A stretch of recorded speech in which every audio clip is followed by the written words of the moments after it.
The Mirror of Lenore.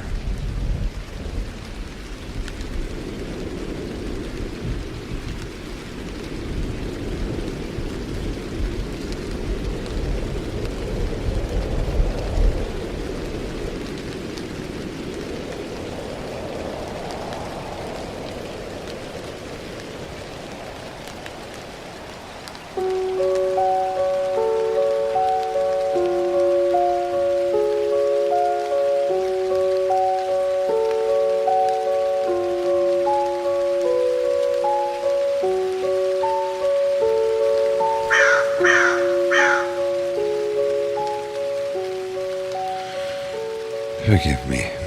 My voice is not what it was. Time and memory have gnawed at me like the rats in the walls. Yet there is one night, one accursed night, I have not been able to bury. God knows I've tried. It was winter. The wind howled as though to seek entrance into my very soul. The air was sharp, scouring my lungs with each breath. Lonely, alone, I reached for a bottle that offered dark consolation and companionship.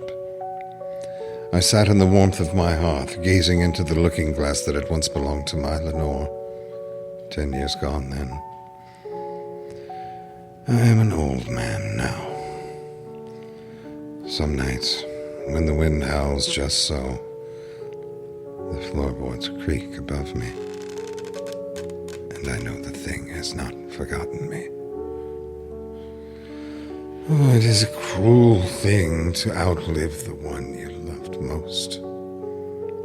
Crueler still to be haunted, not by her ghost, but by the mirror that holds her captive. The first time I beheld her, it was spring. Not the bright, boisterous spring blooms of May, but the quiet, uncertain blush of April. The air still held winter's breath in its lungs, and the trees wore only the ghosts of its leaves. She sat beneath the elder tree, its branches stretched wide like the ribcage of some old forgotten holy relic, and she read, legs folded, skirt kissed by clover.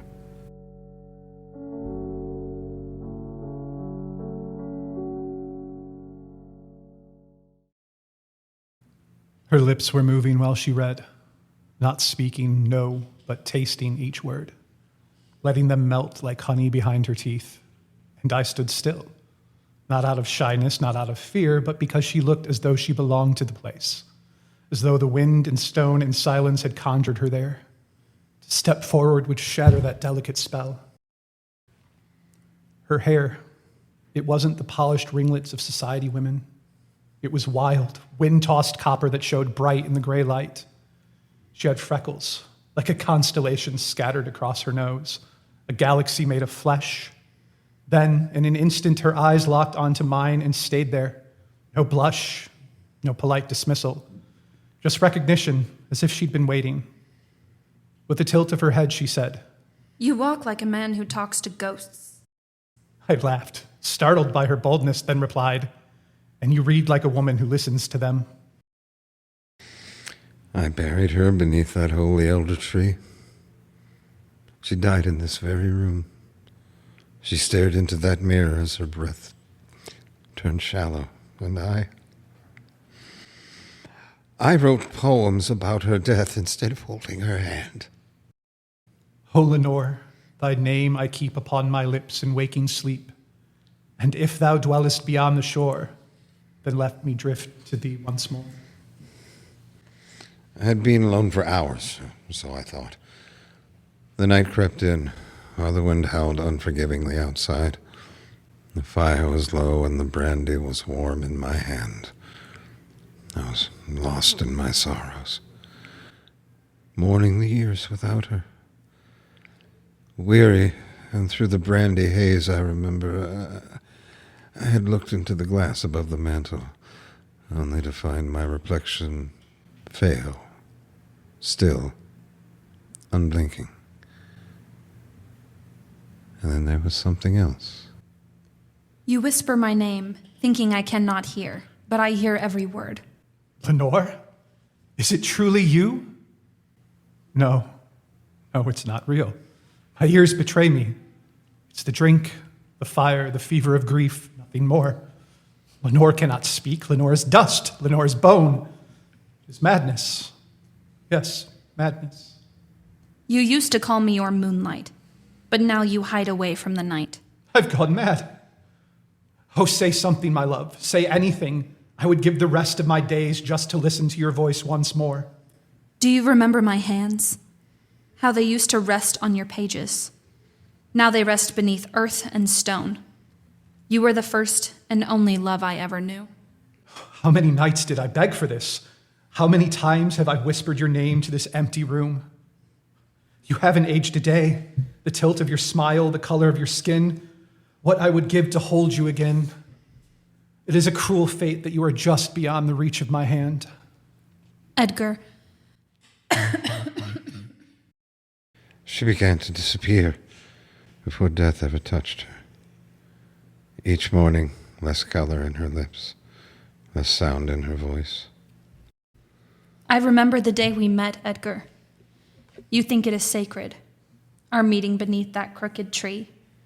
You spoke to me like a man unburdening a lifetime in a single breath. Your words were honey and ruin. You loved me with a fever that I mistook for warmth. You would not look upon me when my beauty faded. Instead, you watched me wither and called it inspiration. Do you know what you have done? Do you know what it did to me? To watch you breathe life into every sorrow, to see my name etched again and again until it no longer felt mine. You tethered me there, ink binding me tighter than any chain. Each stroke of your pen was another thread that I could not tear free from. No, you are here, alive and well. I can see you, beautiful as ever. I died, Edgar, watching my own reflection wither in this glass. You left me to die alone. I watched you while my body sank into the earth, flesh softening, curling back from bone, lips that once whispered your name, turning black, brittle, silent.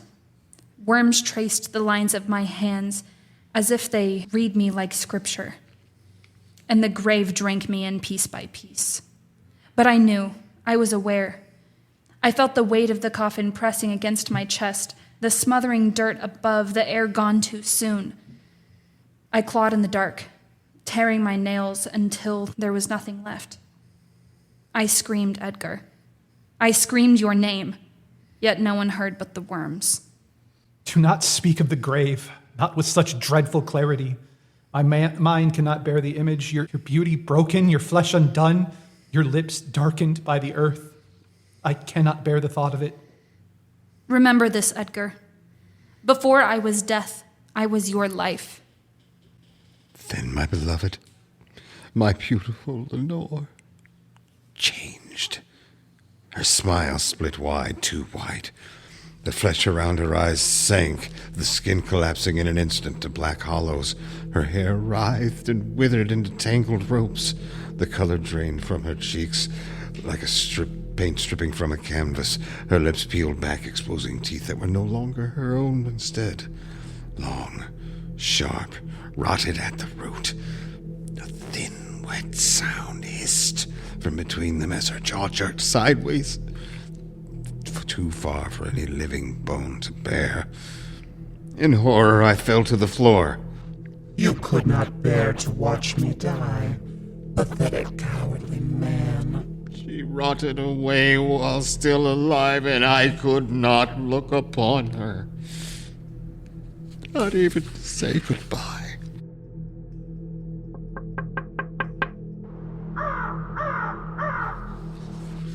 The raven. That raven came for me. It came the night you died. It spoke the word I deserved, the words that haunt me and echo still. Nevermore shall I forgive you. Nevermore shall I be whole. Look upon me, Edgar. Do you see me now? You wrote verses so the world would mourn me, but you would not weep in truth. My very name was a burden on your lips as I wasted away. You profited by turning my corpse into a cathedral. You made me a monument for your misery and grief. You sold my suffering with your words. And so, with time, I became something else. Not your muse, not your beloved. No, instead I became that which you deserve. How can my Lenore be this creature standing before me? You? You are nothing but lies and wicked deceptions. Petrified, I stood in fear. With all the strength I could muster in my drunken stupor, I screamed. You cannot be my Lenore. I dream of her voice in every syllable, that voice like a bell bellowing at dusk, not loud, but deep, calling me home, comforting, loving, a song in which the angels themselves cannot sing. The voice was not meant to decay. God, how the music has turned to ash in your mouth. You speak of my voice as though it was yours to mourn, as if your sorrow could outweigh my suffering. My voice, it fought to reach your ears. Even as my lungs drowned in my own blood, I called out for you. Screaming, I choked on your name. You made me. Say it. Now. I can't. Then I shall bleed into your mind and words until you finally write that which is true. Then I turned to flee. The winter storm outside warm and inviting compared to the demon behind the glass. Look at me! The hours, the days I spent praying you would come to me, hoping that you would look at me like you once did, when I was still something lovely. The moment my beauty waned, so did your courage. There was nowhere left to hide. Only the memory of who she was, and the hellish nightmare of the thing she had become. I lived for you. This decay, these hollow eyes, they are yours. You wrote them into could not being bear by the leaving pain. me to die alone. My eyes refused to see, my mind made whole when I closed them. My lips pursed around the words they dare not say. Release me, Lenore, and haunt me no more, I beg of you. Your eyes, they are dead and damned. They follow me through every shallow, shadowed corner. 10 years you have been gone. I cannot sleep. I cannot breathe. You come to me in every gust of the wind, creak of a floorboard. I see your face in every dying ember of the hearth. This torment. I can hear your laughter echoing through these halls. Your face in this glass when I am alone. Lenore, I am drowning in the ink of my own grief. Please, I beg thee, let the grave keep that which death has claimed. You poured your grief into paper and ink, while I poured my soul into your silence. No, you don't get to damn me. I loved you. God help me, I still do. I turned away not from you, but from death. You think I didn't suffer? You think I wasn't dying too, just slower and quieter? I know I failed you. I know it. This guilt lives in my very marrow. I could not bury you deep enough, not in the ground and not in memory. Your absence was louder than your voice ever was. I feared watching your beauty fade like the ink on paper. I knew I could not survive the undoing of you. Her skeletal hand shot up. It clawed and struck the inside of the glass so hard it rattled. Her head jerked. Her milky, unblinking eyes locked onto mine.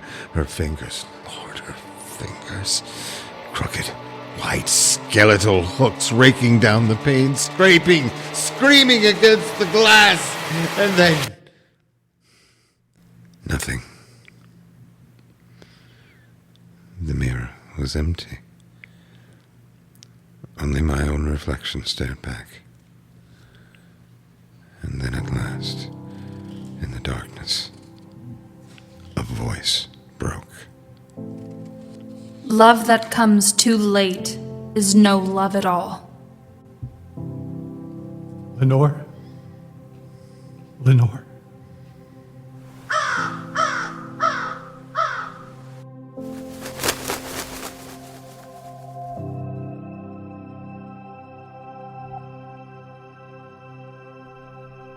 Edgar, old, played by Aaron D. Moon. Edgar Young, played by Malcolm Clays.